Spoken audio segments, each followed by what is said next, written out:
Hello good morning viewers. இன்றைக்கி வாங்க நம்ம எம்வி விலாக்ஸ் ஆஃப் மலர்கள் சேனலில் பார்க்க போகிறது கம்பு தோசையும் பூண்டு சட்னிங்க. நான் காலையிலே கம்பு தோசையும் பூண்டு சட்னியும் பிரேக்ஃபாஸ்ட்டுக்கு செஞ்சுருக்கேங்க. மதியானம் என் பொண்ணுக்கு லஞ்சுக்கு பீட்ரூட் சாதமும் முட்டை ஆம்லேட்டும் எடுத்து வச்சுருக்கேன். சரிங்களா, இந்த கம்பு தோசை பூண்டு சட்னி எப்படி செய்கிறேன்னு நான் இன்றைக்கி உங்களுக்கு காமிக்க போகிறேங்க ப்ரிப்ரேஷனு. இதுக்கு தேவையானது பார்த்திங்கன்னா நான் என்னென்ன எடுக்கிறேன்னு பார்ப்போம் வாங்க. தீட்டுன கம்புங்க, கடையில் எல்லா மளிகை கடையிலையும் கிடைக்குதுங்க. தீட்டுன கம்பு 3 பங்கு, 1 பங்கு அரிசி, இட்லி அரிசி, 1 பங்கு உளுந்து, 1 ஸ்பூன் வெந்தயம். இது தாங்க போட்டு நம்ம ஊற வச்சு அரைக்கணும். நீங்கள் டம்ளரில் எடுத்தாலோ ஆழாக்கில் எடுத்தாலோ கப்பில் எடுத்தாலோ எதில் எடுத்தாலும் 3 பங்கு கம்பு எடுத்துக்குங்க. தீட்டுன கம்புங்க எடுத்துக்கணும். 1 பங்கு அரிசி போட்டுக்குங்க. நான் இந்த குட்டி டம்ளரில் தான் எடுத்திருக்கேன். 3 டம்ளர் கம்பும் 1 டம்ளர் அரிசி. இதுலேயே 1 டம்ளர் உளுந்துங்க. வெள்ளை உளுந்து தான் போடணுமான்னு கேட்காதீங்க. வெள்ளை உளுந்தும் போடலாம், கருப்பு உளுந்தும் போடலாம். நான் கருப்பு உளுந்து கழுவி போட இது பண்ணிவிட்டு வெள்ளை உளுந்தே போட்டேன். சரிங்களா, அது நம்ம சாய்ஸ் தான். இப்போ 1 டம்ளர் உளுந்து போட்டுட்டு 1 ஸ்பூன் வெந்தயம் போட்டு நல்லா ஒரு 4-5 தடவை இதைய தண்ணி ஊற்றி நல்லா கழுவிட்டு அதுக்கப்புறம் ஊற வைக்கணுங்க. குறைஞ்சது 8 மணி நேரம் ஊறணுங்க. மில்லட்ஸை பொறுத்த வரைக்கும் கம்பு கேவுரு இதெல்லாம் பார்த்திங்கன்னா 8 மணி நேரம் ஊறுச்சுனா தான் அரைக்கிறதுக்கும் நல்லாயிருக்கும், மாவும் நல்லா இதாகும். சரிங்களா, இந்த கம்போட பெனிஃபிட்ஸ் பார்த்திங்கன்னா நிறையா இருக்குங்க. அதாவது கால்சியம் அதிகமாக இருக்குங்க, அயர்ன் அதிகமாக இருக்குது, விட்டமின் B11 அதிகமாக இருக்குங்க. அதோட இந்த கம்பு வந்து நம்ம பாடி ஹீட்டை வந்து ரெடியூஸ் பண்ணுங்க, உடல் சூட்டை தணிக்கும். ஹேர் ஃபால், முடி கொட்டுது அதிகமாகறவங்க ரெகுலராக இந்த கம்பு சாப்பிடும்போது அந்த ஹேர் ஃபால் கண்ட்ரோல் ஆகுங்க.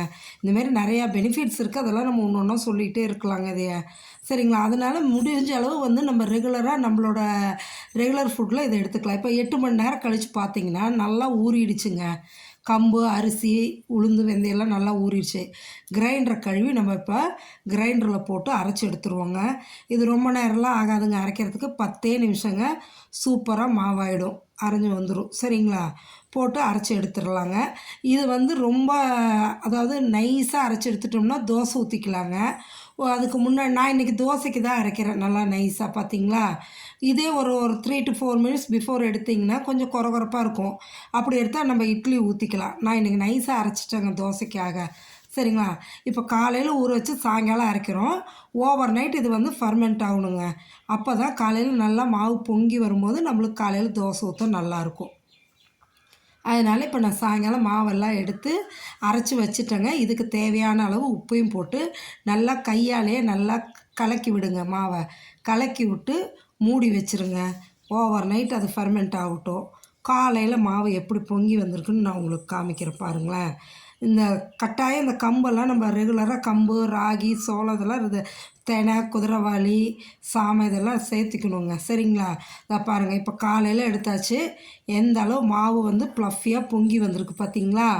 இது இப்போ நல்லா கலக்கிட்டு நம்ம தோசை ஊற்றலாங்க. இது வந்து மாவு கொஞ்சம் கெட்டியாக இருக்கங்காட்டி கொஞ்சம் தண்ணியை ஊற்றி அதுக்கப்புறமா நம்ம கலக்கி தோசை ஊற்றலாங்க. சரியா, இந்தமாரி தோசைக்கு கம்பு தோசை, இந்த கேழ்வரகு தோசை, வெள்ளை சோள தோசைக்கெல்லாம் சூப்பரான சட்னி எதுனா பூண்டு சட்னி ரொம்ப ஆப்டாக இருக்குங்க.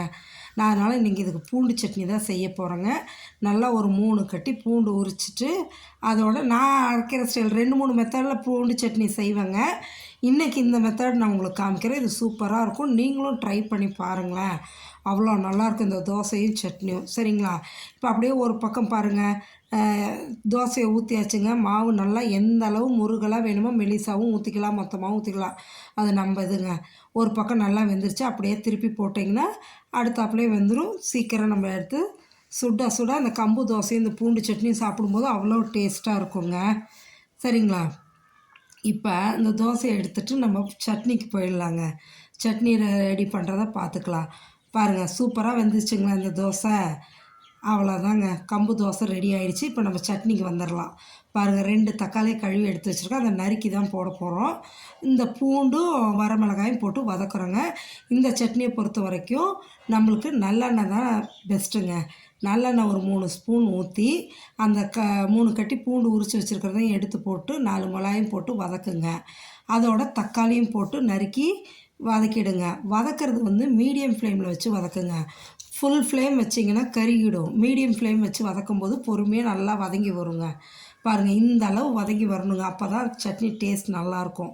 வதங்கினதும் இதை எடுத்து ஆற வச்சு மிக்ஸி ஜாரில் போட்டு தேவையான அளவு உப்பையும் போட்டு அரைச்சி எடுத்தாச்சுன்னா சூப்பரான பூண்டு சட்னி ரெடிங்க. கம்பு தோசையும் பூண்டு சட்னியும் பிரேக்ஃபாஸ்ட்டுக்கு. என் பொண்ணுக்கு லஞ்சுக்கு வந்து பீட்ரூட் சாதமும் முட்டை ஆம்லேட்டும்.